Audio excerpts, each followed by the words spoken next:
They look just like everyone else, charming, confident, sometimes even magnetic. But behind that polished smile and smooth talk, a predator. Psychopaths walk among us every single day, disguised as friends, lovers, co-workers, even family. You won't know what hit you until you're drained, confused, questioning your own reality, and they've already moved on to their next target. The scariest part? Experts say around 1 in 100 people has psychopathic traits. That means you've probably already met one. Maybe you're dealing with one right now. And unless you know what to look for, they'll keep you under their spell, manipulating, gaslighting, and taking everything they can without a shred of guilt. But you're not powerless. In this video, I'm breaking down 5 unmistakable signs that you're dealing with a psychopath, and exactly why you need to run, not walk, the moment you recognize them. These aren't textbook definitions. These are real-world red flags with examples you've probably lived through or are living through. Do not skip a second of this video. Missing even one sign could cost you years of your life. Emotional abuse, broken trust, wrecked self-esteem. It's superficial charm, initial manipulation, what they do best. But today we're putting an end to it. Hit that subscribe button, turn on notifications, and let's get into it. Because what you're about to learn could change everything. Let's move to number 1. Superficial charm and initial manipulation. Have you ever met someone who made you feel seen in a way no one else ever had? Someone who seemed to pick up on your rhythm instantly, matching your humor, your passions, your insecurities like they were tailor-made, just for you. At first it feels like fate. They remember the smallest things you say, show up for you in ways no one else has, and say all the right words at exactly the right moments. It's easy to think, finally someone gets me. But this isn't serendipity. It's strategy. This is how a psychopath enters your life, not with threats or hostility, but with charm. So precisely crafted it feels like love. Only it isn't. It's manipulation wearing a mask. They're not connecting with you. They're studying you.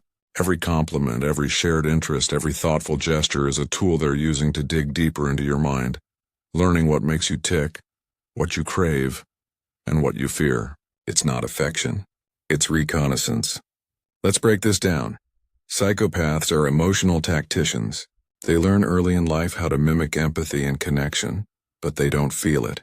They know that if they mirror your values, your dreams, your vulnerabilities, they can lower your defenses and gain your trust. So when you mention you've been feeling burned out at work, and suddenly they're the one person who completely understands, it feels like connection, but in reality they're identifying a weakness to exploit later. Let's say you told them once casually that you're obsessed with true crime documentaries. The next thing you know, they've put together a binge watch night, snacks included, referencing details you barely even remembered saying. At first it's flattering. But look closer. This isn't about shared joy. It's about control. It's about building the illusion of intimacy fast so you let your guard down faster. That's how love bombing works. It's not chaotic or wild. It's systematic. You're showered with validation, affection, attention, and availability. Your phone is blowing up with sweet texts.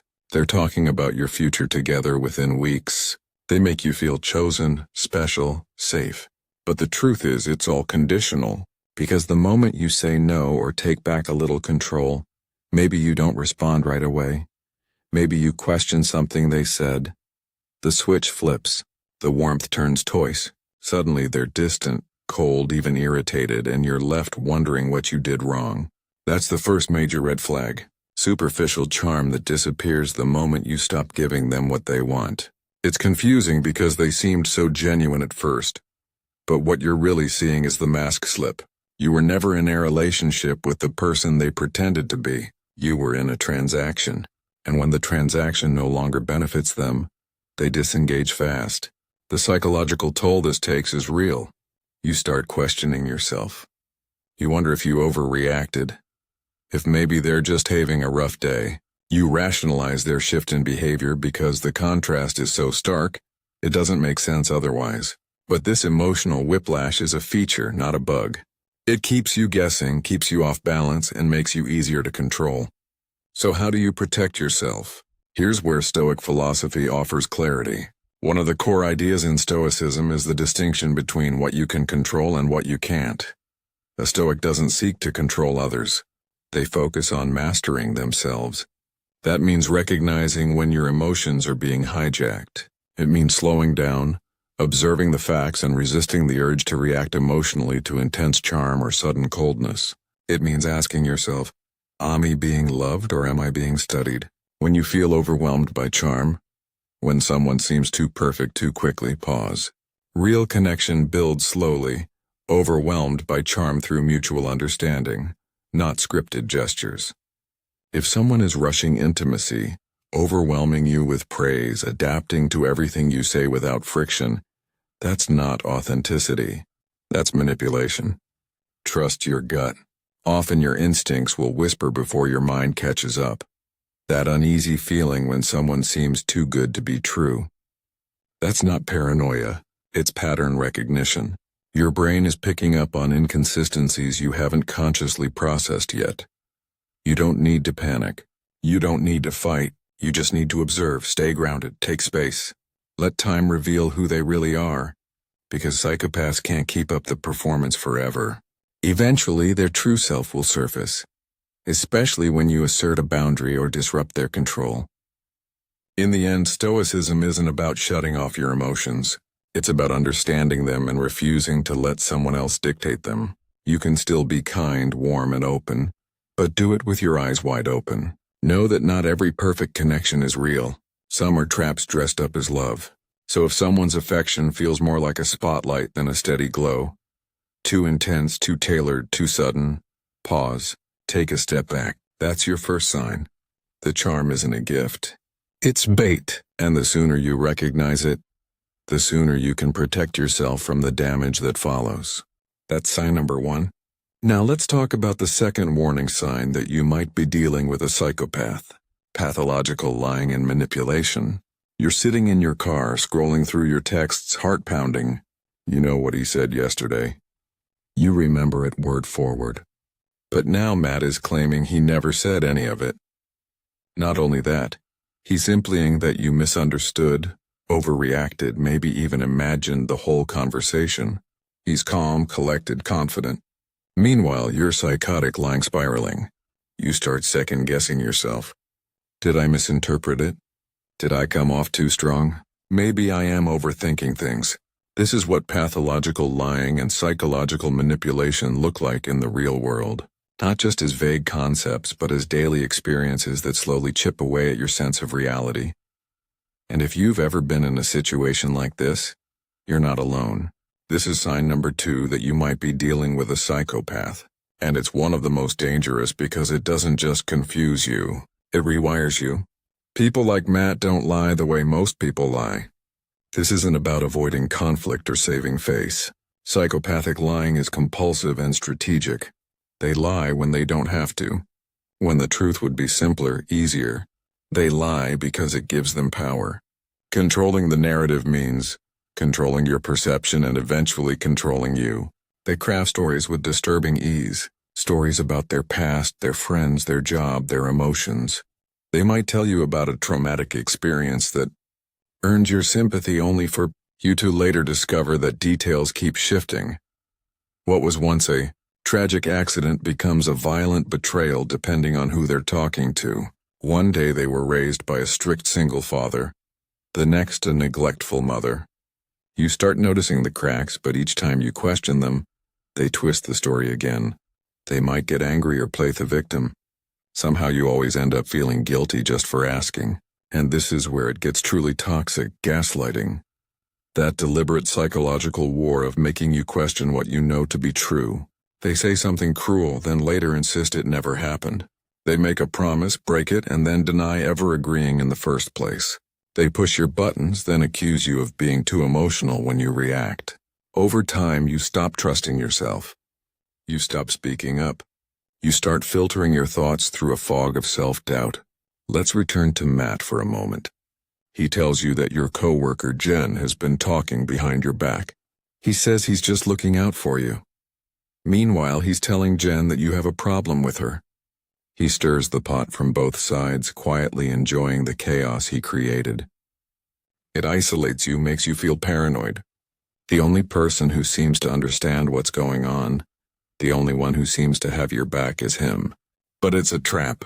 He's manufactured the drama to ensure he remains the center of your emotional world. This tactic is called triangulation, and it's devastatingly effective. It cuts you off from support while elevating his role in your life. Psychologically, what you're dealing with is someone who lacks a functioning moral compass. Psychopaths don't feel guilt the way you do. They don't struggle with remorse. Their lies aren't slips, they're weapons, and they wield them with precision. They understand the emotional weight of words. That's why they include just enough truth in their lies to make them believable. They study you to see what version of reality you're most likely to accept, and once they find it, they stick to it with unnerving conviction, even when caught red-handed. What can you do when you're caught in this kind of mind game? Here's where Stoicism can be a lifeline. One of the core tenets of Stoic thought is learning to distinguish between what is within your control and what is not. You cannot control someone else's truth or their refusal to tell it, but you can control your response to it. Stoicism teaches emotional discipline, not detachment. It means observing without immediately reacting, stepping back and asking, is this true or is this manipulation? You don't need to convince them. You don't need to win the argument. You need to protect your mind, your clarity, your peace. Document what psychological warfare happens. Write down conversations, dates, events, not to use against them, but to remind yourself what's real when the lies start piling up. Give yourself hard evidence when your brain starts to waver. Talk to people you trust outside the influence of the manipulator. Let them remind you of who you are, of what really happened. And most importantly, when you notice these patterns, when the truth is constantly shifting, when your memories are under siege, when you're made to feel unstable for asking questions, recognize it for what it is: psychological warfare. You are not broken. You are being broken down by someone who sees your confusion as an opportunity for control.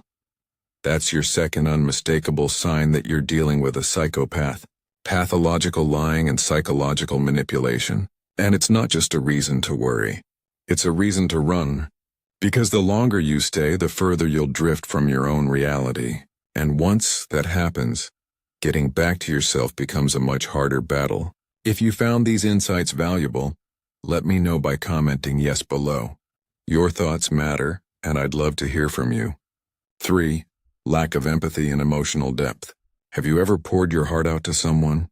Told them about your struggles, your heartbreak, your fears, only to be met with a hollow stare or a flat, too perfect response that made your skin crawl? You sit there emotionally exposed, hoping for comfort, only to feel like your pain bounced off a wall. That moment when someone hears your vulnerability and reacts like they're watching a scene in a movie, instead of living it with you, that's a glimpse into what it feels like to be with a person who lacks empathy. And that's the third major sign that you're dealing with a psychopath. Psychopaths can observe emotion. They can recognize it, label it, even imitate it with unsettling precision, but they cannot feel it. Not the way healthy humans do. What you're experiencing with them isn't connection. It's performance. It's like watching someone deliver a flawless monologue in a play. Everything is in place. The right words, the right expressions, but something is missing. That intangible human spark, the soul of it. Empathy is the heartbeat of emotional connection. It's what makes us flinch when someone else is hurt. What allows us to sit in silence with a grieving friend and feel their sorrow and emotional malfunction our own chest. Psychopaths don't have that capacity. They're emotionally deaf. They see your feelings like someone watching a movie on mute. They can describe what's happening, but it doesn't touch them. And because of that, their responses to suffering can feel bizarrely off. When you're anxious or heartbroken, they may offer advice that sounds logical but feels robotic. Or worse, they might respond with annoyance because your distress is inconvenient to them. They don't process your sadness as something to hold space for. They see it as a disruption to their comfort or control. This emotional vacancy isn't just hard to understand. It's dangerous because psychopaths view people not as individuals with worth and dignity, but as tools. You're useful or you're irrelevant. That's it. This isn't the same as selfishness. Selfish people can still feel guilt. They can still regret causing harm. A psychopath doesn't. To them, your emotions are data, something to study, manipulate, or weaponize later. You'll notice it in subtle, unsettling ways. You're grieving the loss of someone and they make a joke about it or brush it off.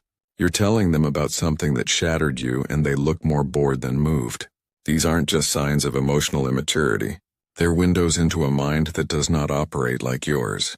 You may try harder, thinking if you explain it differently, show more emotion, they'll finally get it. But they won't. They can't. Even their closest relationships suffer from this lack of depth. They can mimic love sometimes for months or even years. But eventually the mask slips.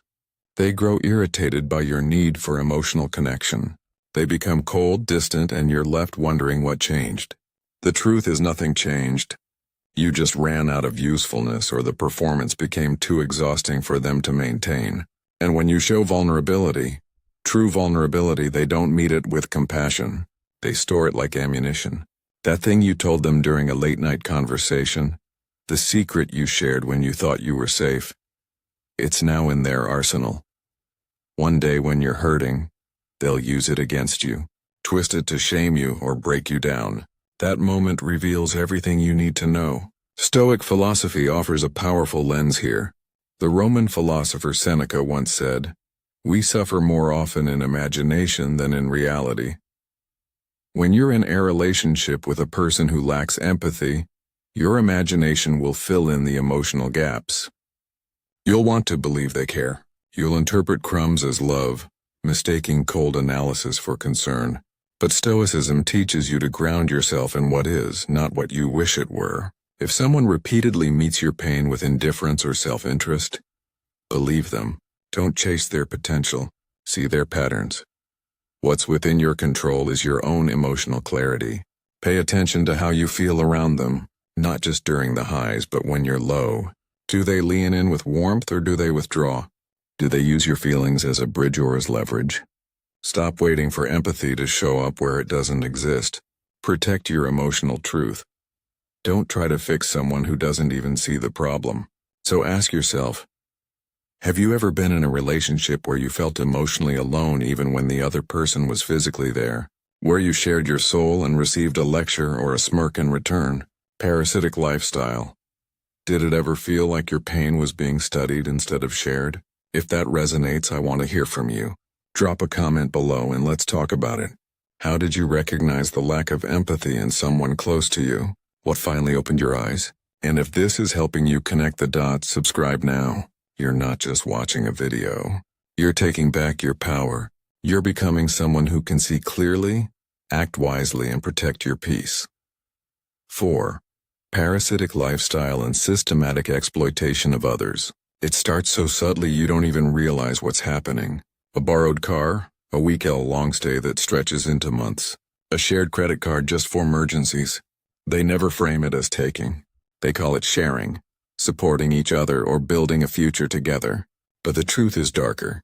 You're not in a partnership. You're being harvested. This is the fourth unmistakable sign you're dealing with a psychopath, a parasitic lifestyle, and systematic exploitation of others. Not someone who occasionally leans on you in hard times, but someone who makes a lifestyle out of using people as stepping stones. Someone who sees your time, your money, your energy, your space not as yours but as theirs to access, drain, and discard. Let's say you meet someone like Erin. She's charismatic, full of ambition, constantly dreaming up business ventures, travel plans, and exciting ideas for the future. At first it's inspiring. She makes you feel like life could be bigger, fuller, more exciting. But those dreams always seem to come with a price. There's always a roadblock, an investor who backed out, a family emergency, a temporary cash flow issue, and you're the solution every time. She frames each request as an opportunity for both of you. It's not about her needing help.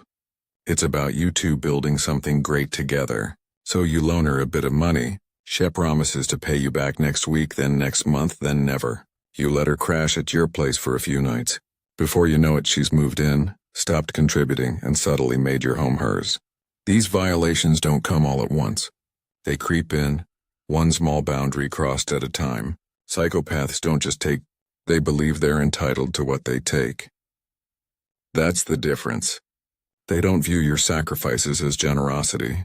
They see them as overdue debts the world owes them, and they don't feel a single ounce of remorse when they bleed you dry. To them, people are resources, emotional, financial, social. Like leeches, they latch on, suck the life out of you, and drop off the second you stop being as full. This parasitic behavior is almost formulaic. First, they idealize you. You're everything they've been searching for. Then once they've pulled you in, they begin the slow process of devaluing you.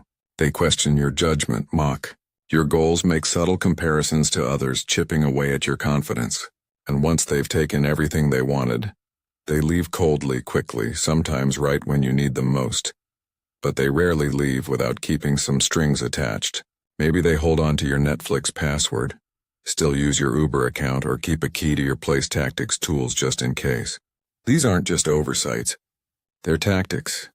Tools they might need to extract more from you later. Meanwhile, you're left not just financially drained, but emotionally hollow. You question your instincts. You doubt your worth. You wonder how you didn't see it coming. The truth is, they're skilled at spotting the people most likely to give. They look for empathy, success, or recent vulnerability. Maybe you just got out of a long relationship. Maybe you're dealing with loss or starting over. They read these cues like predators tracking prey, and they don't feel shame about it. In their minds, if you were smart enough, you wouldn't have let them in. That's the cruelty of their logic. They blame you for what they do to you. Psychologically, they operate with a hollow sense of self, often masked by grandiosity or relentless charm. They don't form real bonds. They form attachments that serve a purpose. If you stop serving that purpose, your value drops to zero. This is where Stoic philosophy can become a shield. Epictetus once said, "Wealth consists not in having great possessions, but in having few wants."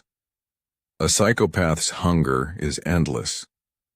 No amount of love, help, money, or support will ever be enough for them, because they don't want connection. They want control.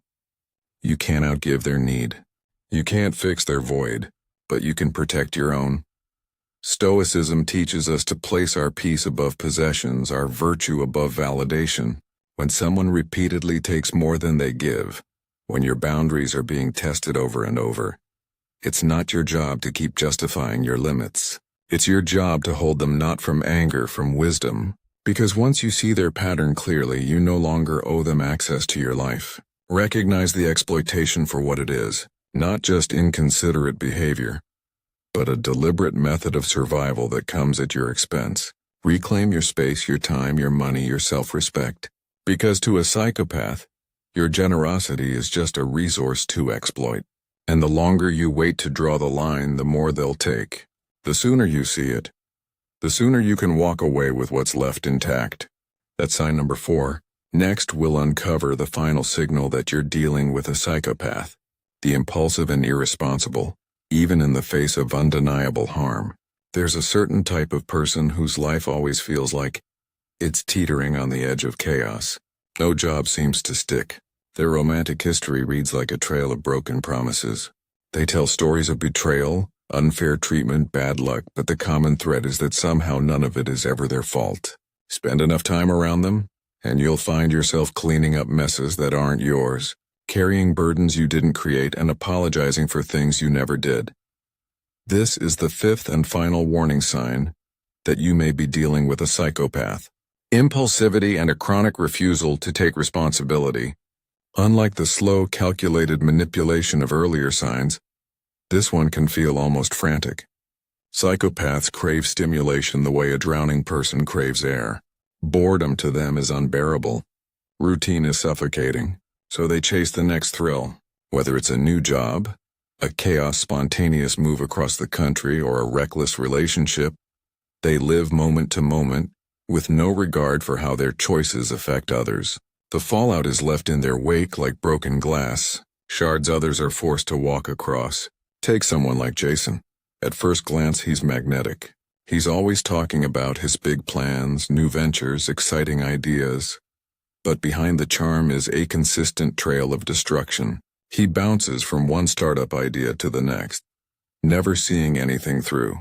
He borrows money he doesn't repay, crashes at friends' places longer than invited, and when things inevitably fall apart, he spins the same narrative. It wasn't his fault. Investors pulled out. His ex was too controlling. His boss didn't appreciate his vision. That's what makes this pattern so destructive. It's not just the chaos. It's the denial. Most people, when they mess up, reflect. They feel guilt, try to make it right, or at least learn from it. Psychopaths don't. They rewrite reality in their favor, casting themselves as the victim every time. They're allergic to accountability, and they do it so convincingly that you might find yourself believing them, defending them even as they slowly erode your peace and drain your energy. Psychologically, this reveals something deeper than immaturity or bad habits. It reflects a fractured moral compass where personal pleasure always outweighs the well-being of others. There is no internal brake system, no pause between desire and action. They act first and deal with the consequences, if at all, only when they're forced to. And even then, the blame is never theirs. This lack of responsibility isn't random. It's strategic. It allows them to keep moving without emotional weight, without repair, without reflection. Stoic philosophy offers clarity in the face of this kind of chaos. Chrysippus, one of the great Stoic thinkers, once said, "He who errs in action errs in judgment." When you're caught in someone else's storm, it's easy to feel like their rationality around you is your fault, that somehow you didn't do enough, weren't supportive enough, weren't understanding enough. But Stoicism teaches you to separate yourself from another person's dysfunction. Their erratic choices are not your burden to carry. You cannot find peace trying to hold together someone who thrives on disorder. When someone's life is a cycle of self-inflicted damage, when they spin out over and over and expect you to disorder catch them every time, it's not just instability, it's entitlement. You'll notice it in the way they demand forgiveness without apology, commitment without consistency, support without contribution. You'll hear it in their stories where they are always wronged and never responsible. And you'll feel it in the exhaustion of constantly explaining away their behavior, the discomfort of being blamed when you say no, the guilt they project when you finally start protecting your own boundaries. There's also something deeply disorienting about their emotional volatility. They can be playful and affectionate one day, cold and cruel the next. These dramatic shifts often appear the moment they're held accountable, or when the consequences of their behavior become too real. It's not a mood swing, it's a defense mechanism. When faced with the truth of their actions, they either explode, disappear, or transform into someone you barely recognize. The change is so jarring that you start to question your memory of who they really are. The solution is not to fix them, it's to free yourself. Because no matter how much compassion you offer, how many second chances you give, or how tightly you hold on, they will not change. Not because they can't, but because they don't see a problem. The idea of growing up, of being accountable, of choosing stability over chaos holds no appeal to them. The very behaviors that cause destruction are the ones they use to feel alive. You must see this for what it is. Not an unfortunate character flaw, but a way of life that will pull you under if you stay too close. Practicing Stoic detachment here doesn't mean hardening your heart. It means protecting your peace. It means understanding that compassion does not require you to be collateral damage in someone else's disaster. You are not obligated to fix what they continually choose to break. If any of this felt painfully familiar, you're not alone and you're not crazy. You've just seen behind the mask. Now you know the truth, and with that comes power. Don't wait for more damage. Protect your peace, trust your gut. And if you're ready to take your life back, subscribe now. This channel is your space to heal, learn, and stay one step ahead of the manipulators. Hit that button, join our community, and never let anyone make you doubt your reality again. You've got this and we've got you, Meg.